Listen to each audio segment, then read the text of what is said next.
Welcome back to my channel, guys. Very simple and easy recipe for bachelors, hostel girls, hostel boys. మీ అందరికీ ఒక బౌల్లో chicken తీసుకొని తగినంత ఉప్పు, గరం మసాలా, ధనియా పొడి వేసుకొని బాగా మ్యారినేట్ చేసి పక్కన పెట్టుకోండి.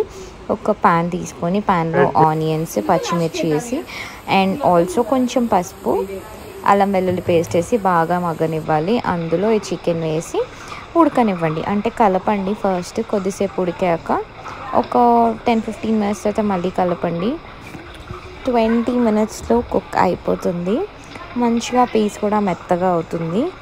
So if you like this video, please do like, share and subscribe to my channel. And in the end of the video, you'll see my husband eating. Bye.